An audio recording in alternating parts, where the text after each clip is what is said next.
राधे राधे बंधुओं, बहुत स्वागत है आपका ज्योतिष धर्म चैनल पर। बंधुओं, इस वीडियो में हम बात करेंगे मेष राशि और लग्न वालों का नवंबर माह कैसा रहेगा। प्रत्येक ग्रह के हिसाब से प्रत्येक भाव के अनुसार हम विस्तृत चर्चा इस वीडियो में करेंगे। साथ ही आपको बताएंगे वो खास उपाय जिनको करके आप अपने इस महीने को उत्तम बना सकते हैं। बंधुओं, आप सभी को अग्रिम दीपावली पर्व की शुभकामनाएं। हम मां महालक्ष्मी से प्रार्थना करते हैं कि आपका जीवन सुख शांति और समृद्धि से भरा हो। बंधुओं, यदि आपने अब तक हमारा चैनल सब्सक्राइब नहीं किया तो प्लीज सब्सक्राइब कीजिए, वीडियो को ज्यादा से ज्यादा शेयर कीजिए। तो बंधुओं, शुरू करते हैं। मेष राशि और लग्न वालों के नवंबर माह में इस तरह की कुंडली होगी। बंधुओं, गुरु आपके प्रथम भाव में यहाँ पर मेष राशि में संचरण करेंगे। गुरु राहु का चांडाल योग 30 अक्टूबर को समाप्त होने वाला है। राहु अब गुरु की राशि यानी कि द्वादश भाव में संचरण करेंगे मीन राशि में। यहाँ पर 3 नवंबर से शुक्र जो है कन्या राशि में संचरण करेंगे। केतु भी कन्या राशि में आ जाएंगे। सप्तम भाव में मंगल और सूर्य का विक्रम योग बनेगा और आपके अष्टम भाव में बुध संचरण करेंगे। 16 नवंबर को मंगल राशि परिवर्तन करेंगे और अष्टम भाव में संचरण करेंगे वृश्चिक राशि में। 17 नवंबर को सूर्य भी राशि संक्रमण करेंगे और ये भी अष्टम भाव में पहुंच जाएंगे। तो 17 नवंबर को त्रिग्रही योग अष्टम भाव में बनेगा। सूर्य और बुध का बुधादित्य योग बनेगा और सूर्य और मंगल का फिर से विक्रम योग बनेगा। बंधुओं, 4 नवंबर से आपके लाभ भाव में शनि देव बकरी हो जाएंगे। तो इस तरह से आपके ग्रहों की चाल इस महीने रहने वाली होगी। देखिए, 30 अक्टूबर के बाद गुरु चांडाल योग समाप्त हो रहा है। गुरु हालांकि वक्रीगत अवस्थाओं में ही संचरण करेंगे, लेकिन 4 नवंबर से शनि देव मार्गी हो जाएंगे।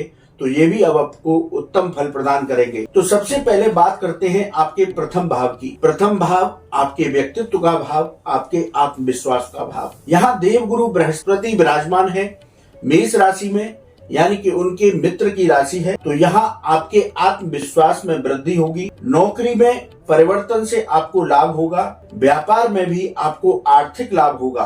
मान सम्मान की प्राप्ति होगी। IT और मेडिकल फील्ड से जो लोग जुड़े हुए हैं उनको बेहतरीन लाभ मेष राशि और लग्न वालों को नवंबर माह में होंगे। बंधुओं, यदि बात की जाए द्वितीय भाव की, ये भाव आपका धन का भाव है, वाणी का भाव है और परिवार का भाव है। यदि इस भाव के फलों की चर्चा करें तो धन लाभ के अवसर इस पूरे महीने आपको बने रहेंगे। लेकिन जब धन आएगा तो खर्चे भी होंगे, लेकिन व्यर्थ के खर्चों से आप बचने का प्रयास करें। नौकरी और व्यापार में लोगों पर अति आत्मविश्वास से बचें। ओवर कॉन्फिडेंस में आकर के कोई निर्णय न छोड़ दें, चाहे नौकरी हो व्यापार हो। सारे कागजों को, सारी व्यवस्थाओं को खुद देखें। वाणी पर नियंत्रण रखें, क्रोध पर नियंत्रण रखें। इस महीने आपकी वाणी आपको कई तरह के लॉस दे सकती है, तो थोड़ा सा मधुर वाणी बना करके रखें। अब जब परेशानी आएंगी तो थोड़ा सा क्रोध भी बढ़ेगा, लेकिन हम आपसे कहेंगे कि अपने क्रोध पर नियंत्रण रखें। परिवार में वैचारिक मतभेद और वाद विवाद से बचने का प्रयास करें। बंधुओं, बात करते हैं तृतीय भाव की। ये पराक्रम का भाव है, छोटी यात्राओं का भाव है, आपके भाई बहन और मित्रों का भाव है। यदि इस भाव की चर्चा की जाए तो यदि आप नौकरी और व्यापार में कोई परिवर्तन करना चाह रहे हैं तो थोड़ा सा सोच विचार करके ठहर करके निर्णय लें। भाई बहन और मित्रों का इस पूरे महीने आपको सहयोग प्राप्त होगा। जो भी आपकी यात्राएं होंगी उन यात्राओं से आपको धीरे धीरे लाभ की प्राप्ति होगी। बंधुओं, अब बात करते हैं आपके चतुर्थ भाव की। चतुर्थ भाव भूमि, भवन, वाहन, माता, हृदय का भाव है। यहाँ पर राहु की दृष्टि आपके चतुर्थ भाव पर होगी। तो इस भाव की चर्चा की जाए तो राहु की दृष्टि की वजह से थोड़ा सा आपको मानसिक अशांति हो सकती है, लेकिन कमीशन के काम से जो लोग जुड़े हुए हैं उनको विशेष लाभ होगा। माता के स्वास्थ्य में भी सुधार होगा।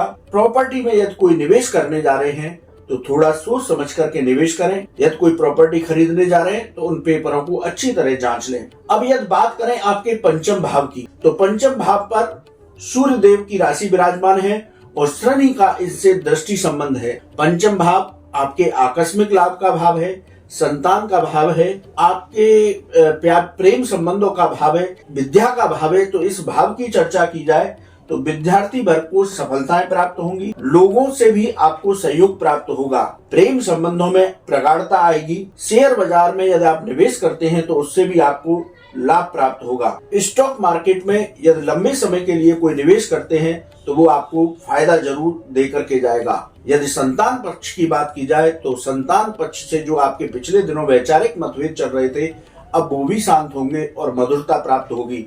यानी कि पंचम भाव के बहुत उत्तम फल इस नवंबर माह में आपको मिलने वाले हैं। बंधुओं, बात की जाए आपके छठे भाव की, ये रोग, ऋण और शत्रुओं का भाव है। इस पर केतु और शुक्रदेव स्वयं विराजमान हैं। तो अपने स्वास्थ्य का विशेष रूप से ध्यान रखें। जो लोग डायबिटीज, यूरिन, नर्वस सिस्टम की समस्याओं से पहले से बीमार चल रहे हैं, वो अपनी दवाओं का विशेष रूप से ध्यान रखें। बंधुओं, आपको आर्थिक लाभ हो रहा है इस महीने, तो कर्ज लेने की स्थिति से बचें। अपने पैसे को इस तरह से मैनेज करें कि यदि आपका कोई लोन चल रहा है या कोई कर्ज ले रखा है तो उसको चुकाएं। व्यर्थ के खर्चों से बचें। शत्रु पक्ष पर भी अब इस महीने आपको विजयश्री प्राप्त होगी। जो भी व्यापार हो या नौकरी, जो षड्यंत्र आपके खिलाफ चल रहे थे, अब वो लोग स्वयं शांत हो जाएंगे। लेकिन फिर भी आप व्यर्थ के वाद विवाद की स्थितियों से बचें तो ये महीना आपके लिए बेहतर होगा। बंधुओं, अब चर्चा करते हैं आपके सप्तम भाव की। सप्तम भाव आपका गृहस्थ, आपके जीवन साथी का है, व्यापार और व्यापारिक साझेदारियों का है। इस भाव पर देवगुरु बृहस्पति की सीधी दृष्टि होगी। यहाँ पर 16 नवंबर तक मंगल रहेंगे और 17 नवंबर तक सूर्य रहेंगे। ये विक्रम नाम का योग बना रहे हैं। तो यदि इस भाव की चर्चा की जाए तो व्यापार में आपके आत्मविश्वास में वृद्धि होगी। व्यापार में आपको आर्थिक लाभ के अवसर मिलेंगे। व्यापार में फिलहाल यदि कोई साझेदारी करना चाहते हैं तो उसमें थोड़ा रुकें, सोच विचार करें, उसके बाद ही आगे बढ़ें। गुरु और राहु का चांडाल योग 30 अक्टूबर को समाप्त हो जाएगा। तो अब आपके दाम्पत्य जीवन की समस्याएं भी धीरे धीरे सुलझने लगेंगी। बंधुओं, अब चर्चा करते हैं अष्टम भाव की। यहाँ पर बुध विराजमान है और 17 नवंबर को मंगल और सूर्य भी यहाँ पहुंच जाएंगे। ये आकस्मिक घटनाओं का भाव है, रिसर्च का भाव है, विदेश संबंधी मामलों का भाव है। तो आकस्मिक परेशानियां आपके पास यहाँ पर इस महीने आ सकती हैं। विदेश संबंधी मामलों में आपको सफलता प्राप्त होगी। विदेश में जो मामला आपका अटका हुआ था, पैसा या आपका वीजा, कोई किसी तरह का काम अटका हुआ था, वो सब मामले अब सुलझने लग जाएंगे। रिसर्च से जुड़े लोगों को अब सफलताएं प्राप्त होंगी। बंधुओं, यहाँ जब भी आपके सामने आकस्मिक परेशानी होगी तो आप अपने क्रोध पर नियंत्रण रखें, परेशान न हो, धैर्य को बना करके रखें। धीरे धीरे उन परेशानियों का समाधान भी आपको हो जाएगा। बंधुओं, अब यदि बात करें आपके नवम भाव की, कुंडली का नवम भाव और दसम भाव जातक के लिए बड़ा महत्वपूर्ण है। ये आपका भाग्य का भाव है, आपका धर्म का भाव है, आपकी उच्च शिक्षा का भाव है। यदि इस भाव की चर्चा की जाए तो मेष राशि और लग्न वालों को इस महीने भाग्य का भरपूर साथ मिलेगा। धार्मिक कार्यों में भी आपका मन लगेगा, आपका आर्थिक पक्ष मजबूत होगा। उच्च शिक्षा से जो लोग जुड़े हुए हैं उनको भी सफलताएं प्राप्त होंगी। बंधुओं, बात करते हैं दसम भाव की, यानी कि जीविका का भाव। इस भाव की चर्चा करें तो नौकरी और रोजगार की आपकी समस्याओं का निराकरण अब यहाँ पर होने जा रहा है। बंधुओं, मेहनत से आपको लाभ प्राप्त होगा। व्यापार में भी आपको लाभ के अवसर और स्थितियां प्राप्त होंगी। नौकरी और व्यापार में यदि कोई परिवर्तन करते हैं तो वो भी आपके लिए लाभकारी होगा। लेकिन पिता के साथ आपके वैचारिक मतभेद हो सकते हैं, इसलिए पिता से वाद विवाद की स्थितियों से बचें। बंधुओं, यदि बात करें यहाँ पर आपके लाभ भाव की, यानी एकादश भाव की, यहाँ शनिदेव अब तक आपके वक्री चल रहे थे तो बहुत अच्छे परिणाम नहीं दे रहे थे। 4 नवंबर को जब शनिदेव मार्गी होंगे तो आपको लाभ के विशेष अवसर प्राप्त होंगे। यानी कि आपके जो भी रुके हुए काम थे अब वो पूरे होने लगेंगे। नौकरी और व्यापार में जो भी अड़चने आ रही थी वो सारी बाधाएं दूर होंगी। कोर्ट कचहरी में यदि आपका कोई मुकदमा चल रहा था तो वहां भी आपको सफलताएं प्राप्त होंगी। नौकरी और व्यापार में आपको आर्थिक लाभ के अवसर प्राप्त होंगे। बंधुओं, अब बात करते हैं आपके द्वादश भाव की, व्यय भाव की, कोर्ट कचहरी के मामलों के भाव की, विदेश संबंधी मामलों के भाव की। यहाँ पर 30 अक्टूबर को राहु देवगुरु बृहस्पति की राशि में पहुंच जाएंगे। तो यहाँ पर यदि आपकी बात की जाए तो यहाँ राहु पहुंच रहे हैं तो आपको मन में भ्रम की स्थितियां प्राप्त होंगी। आपको कोई अज्ञात भय हो सकता है, इसलिए उससे परेशान होने की जरूरत नहीं।